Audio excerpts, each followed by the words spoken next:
Assalamualaikum warahmatullahi wabarakatuh. Nama saya Razani Daimania dengan NIM G0024034. Pada kesempatan kali ini saya akan membuat laporan praktikum yang kedua, blok 1.3 sistem pencernaan dan metabolisme. Nah, pada soal kedua itu terdapat seorang anak bernama Randy menghadiri acara makan bersama, terutama di makan bersama dengan konsep all you can eat. Namun pada suatu kesempatan Randy itu merasa tidak nyaman karena cepat merasa kenyang padahal baru saja memulai makan makanannya. Nah, hal itu membuat dia khawatir karena ada yang tidak normal dengan sistem pencernaannya. Nah, sebagai teman yang baik, jelasin kepada Randy tentang traktus digestivus superior mulai dari mulut sampai lambung, serta gimana kompensasi sphincter dan gerakan pencernaan saat dia lagi makan rakus di all you can eat.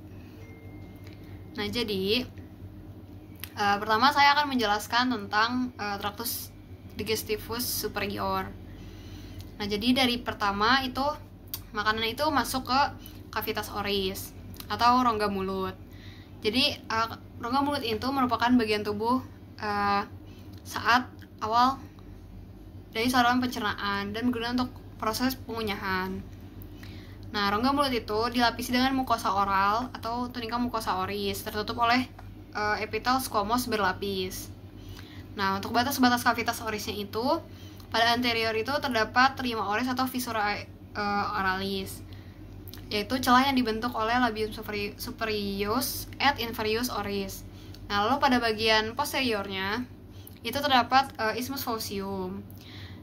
Nah, pada bagian superiornya itu terdapat palatum durum di sebelah anterior dan palatum mole di sebelah posteriornya. Ya, pada inferiornya itu terdapat diafragma oris, diafragma musculorum, dan lingua. Bagian lateralnya itu terdapat corpus adiposum bucce dan processus alveolaris mandibulae et maxillae.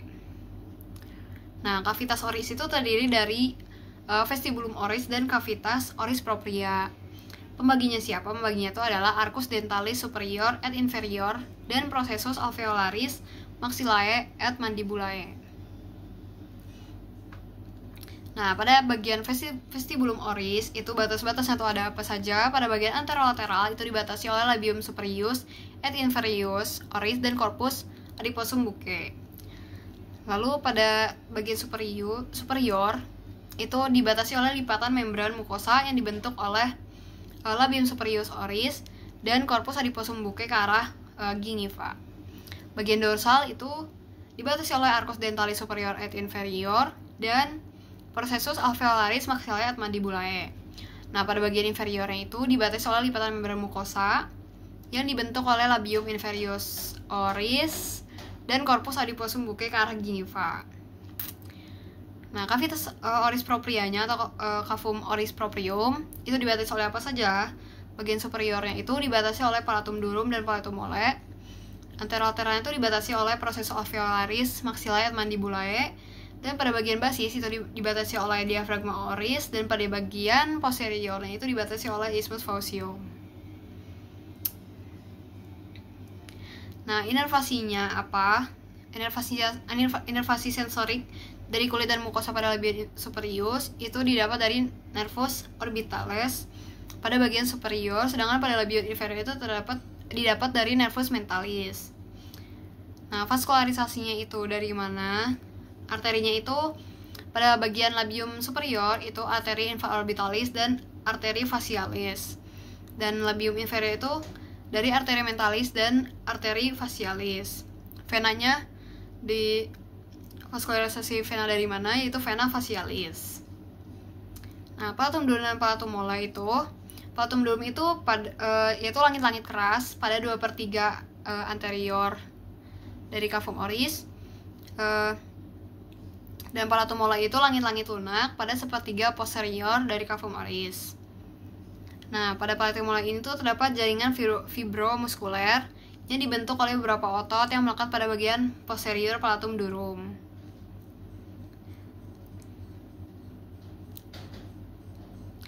Nah, palatum durum itu merupakan suatu lempeng tulang horizontal berbentuk konkav yang tersusun sebagian dari os maxilla dan sebagian lagi dari os palatinum. Proses os palatini maxillae itu yang terdapat pada palatum durum itu tumbuh bersama-sama selama proses perkembangan dan menyatu dengan yang lain pada sutura palatina mediana. Nah, untuk palatum molenya sendiri berperan untuk memisahkan orofaring dari nasofaring selama menelan dan berbicara. Nah, sesuai dengan anatominya, ada 5 otot yang melekat pada palatum durum, yaitu apa saja? Yang pertama, musculus tensor veli palatini, lalu musculus levator veli palatini, musculus uvulae, musculus palatoglossus, dan palatopharyngeus. Lalu untuk inervasi di palatum durum atau cavitas orisnya itu ada nervus palatinus major, cabang dari nervus maxillaris yang keluar melalui foramen palatina major. Lalu ada nervus palatinus minor, keluar dari foramen palatina minor, dan nervus nasopalatinus, cabang dari nervus maxillaris, keluar melalui fossa incisivum. Untuk vaskularisasinya itu vaskularisasi arteri itu oleh arteri palatina major, arteri palatina minor, arteri palatina ascendens, ramus palatinus arteri pharyngealis ascendens, dan untuk venanya itu ke plexus venosus pterygoideus di fossa temporalis. Nah, lalu kita di cavum oris pun terdapat lingua. Ada beberapa fungsi.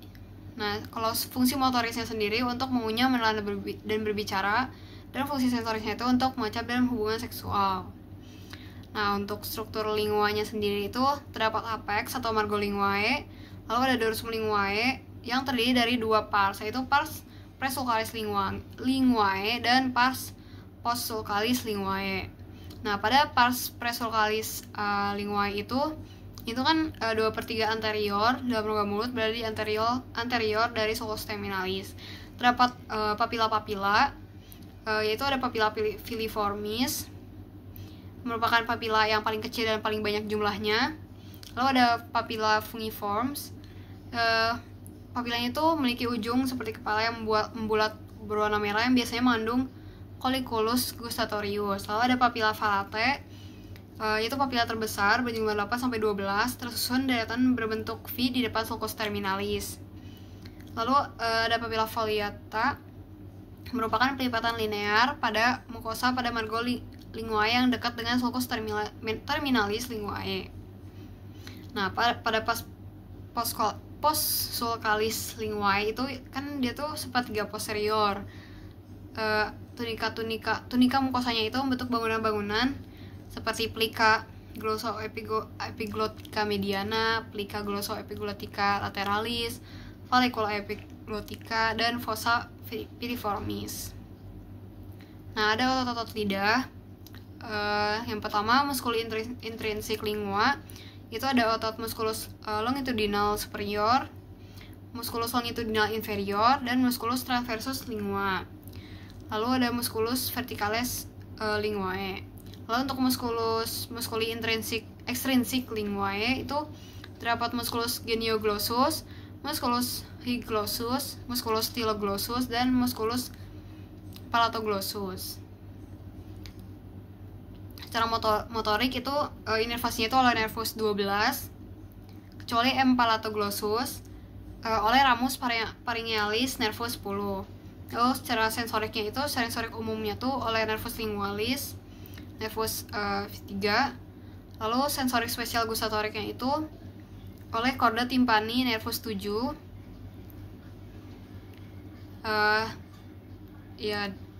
Sedangkan sensorik umum dan spesial gustatorik itu pada daerah dekat epiglotisnya itu diinervasi oleh ramus internus nervus laryngeus superior nervus 10. Dengan demikian, nervis craniales yang berhubungan dengan sensorik umum adalah nervus V3, nervus 9, dan nervus 10. Sedangkan sensorik atau pengecap atau gustatorik adalah nervus 7, nervus 9, dan nervus 10.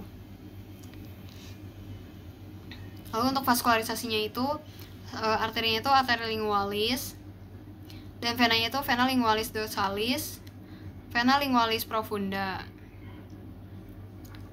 Dan kedua vena ini itu akan bermuara pada vena jugularis interna.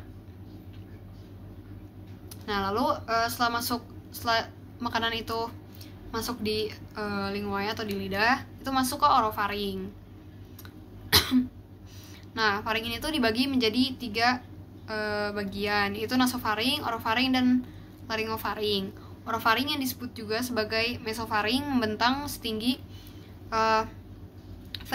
vertebra cervical 2-3 atau setinggi palatum mole di bagian kranial hingga margo superior epiglotis di bagian kaudal.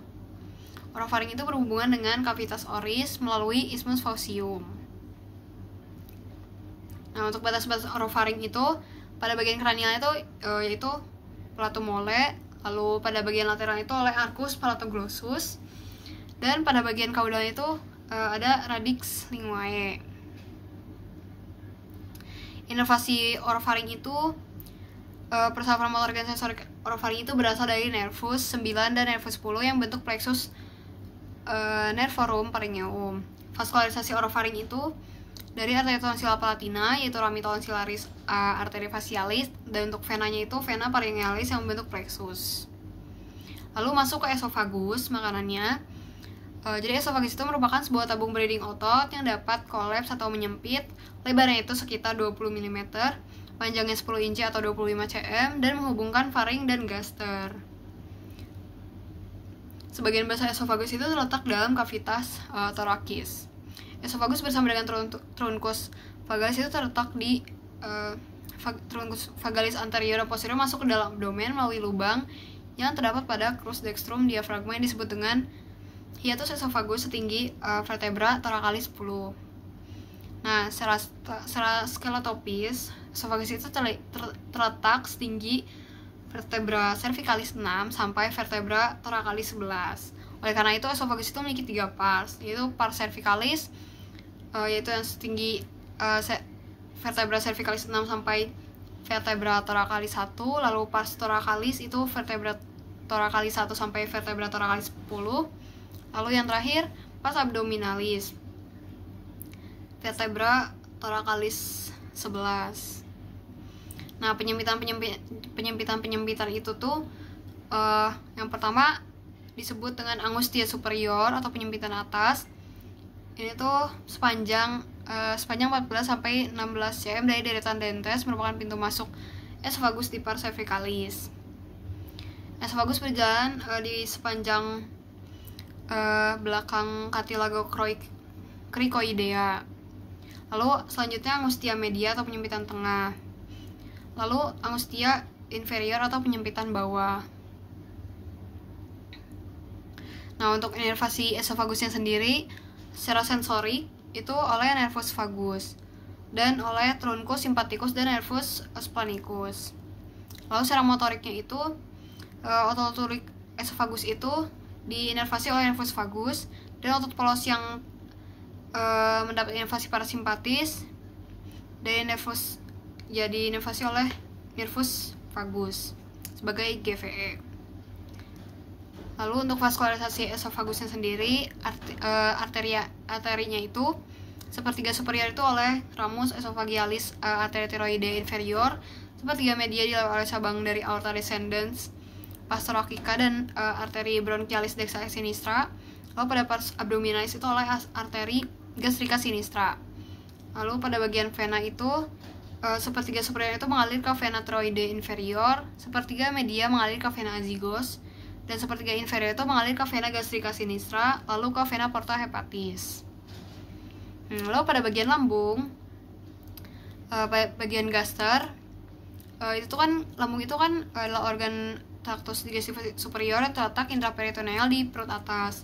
Nah, pada anatomi superficialnya itu gaster itu menempati regio epigastrica, umbilicalis, dan hipokondriaca sinistra. Bentuk gaster itu bervariasi tergantung pada isi, fase pernafasan, dan posisi tubuh seseorang. Ketika terisi penuh, gaster itu bisa menampung makanan hingga sebanyak 2-3 liter. Fungsi gaster itu untuk menyimpan makanan, mencampurkan makanan, cara mekanik dan kimiawi, dan mengatur kecepatan pengiriman kimus ke intestinum tenyus sehingga pencernaan dan absorb yang efisien dapat berlangsung. Nah, ada 4 bagian utama gaster, yaitu pars cardiaca, fundus gastricum, corpus gastricum, dan pars pylorica. pada bagian pars kardiaka itu merupakan pintu masuk gaster. Di bagian atas gaster sebelah kanan fundus dan gaster sebelah kanan fundus. Makanan masuk dari esofagus yang ada di kranialnya, dan pars kardiaka itu mengelilingi orifisium kardiaka. Pada posisi anatomis, orifisium kardiaka itu terletak pada sebelah posterior cartilago costalis 2-4 cm dari linea mediana setinggi vertebra thoracalis 11. Nah, fundus gastricum itu adalah ujung buntu dari bagian atas gaster yang melebar. Fundus gastricum itu dapat melebar akibat gaster terisi oleh makanan, gas, cairan, ataupun kombinasi dari ketiganya. Di antara esofagus dan fundus gastricum terdapat sebuah cekungan yang disebut incisura kardiaka. Dan fundus itu terletak pada sebelah posterior cartilago costalis 6 linea clavicularis sinistra. Nah, lalu pada bagian corpus gastricumnya, itu merupakan bagian lambung terbesar di antara fundus dan antrum pyloricum. Gaster itu membentang dari orifisium kardiaka hingga incisura angularis, yaitu lokan pada bagian caudal curvatura minor. Nah, pada pars pylorica itu merupakan pintu keluar lambung keduodenum yang bentuk seperti corong. Pars pyloricum gaster itu terdiri dari dua bagian, yaitu antrum pyloricum dan canalis pyloricum. Nah, mungkin untuk pertanyaan yang pertama begitu untuk penjelasan traktus digestivus superior. Lalu bagaimana kompensasi sphincter dan gerakan pencernaan saat Randy lagi rakus makan. Nah, jadi kompensasi sphincter dan gerakan pencernaannya itu adalah jadi ketika makan dalam porsi yang besar, ada beberapa hal yang terjadi pada sistem pencernaan kita. Yang pertama, sphincter gastroesofagealnya yang berperan penting dalam menjaga agar makanan tidak kembali ke kerongkongan. Itu tuh ya terjadi, ya dia tuh berperan gitu. Nah, tapi jika kita makan terlalu banyak atau terlalu cepat, tekanan di lambung itu akan meningkat, sehingga sphincter itu mungkin melemah atau membuka terlalu sering. Yang itu bisa menyebabkan reflux atau menyebabkan sensasi asam lambung naik. Nah, di sini pula ada gerakan peristaltik di lambung itu. Gerakan peristaltik di lambung itu meningkat saat makan banyak. Lambung itu akan mempercepat kontraksi otot untuk mengaduk makanan dengan cairan lambung. Tujuannya itu untuk mempercepat proses pengosongan lambung ke usus kecil, tapi proses ini memiliki batas kecepatannya. Nah, pada saat makan banyak juga tuh pada saat kita makan juga tuh terjadi peregangan lambung. Lambung itu memiliki kemampuan meregang atau distensi untuk menampung makanan ekstra. Tapi jika kita makan terlalu cepat, otak mungkin belum sempat menangkap sinyal bahwa lambung sudah penuh. Hal ini tuh dapat membuat merasa tidak nyaman atau kembung setelah makan. Lalu ada refleks gastroileal dan gastrokolik. Jadi saat lambung menerima banyak makan, refleks ini tuh diaktifkan. Lambung memberi sinyal ke usus kecil dan besar untuk bergerak lebih cepat, menciptakan ruang di saluran pencernaan untuk makanan baru. Ini tuh ya merupakan alasan kenapa kita itu merasa ingin buang air besar gitu setelah makan banyak. Nah, kenapa cepat kenyang, Randy? Karena regangan lambung yang cepat, karena lambung Randy itu tidak cukup fleksibel untuk menampung makanan dalam jumlah besar. Lalu yang kedua itu ada gangguan pencernaan, yaitu produksi asam lambung atau enzim yang kurang optimal dalam memperlambat proses pencernaan, membuat lambung itu penuh lebih lama. Lalu yang ketiga itu disebabkan oleh kecepatan makan. Makan terlalu cepat itu membuat lambung tidak punya waktu untuk mengirimkan sinyal kenyang ke otak. Nah, mungkin untuk laporan praktikum anatomi yang kedua itu seperti itu. Wassalamualaikum warahmatullahi wabarakatuh.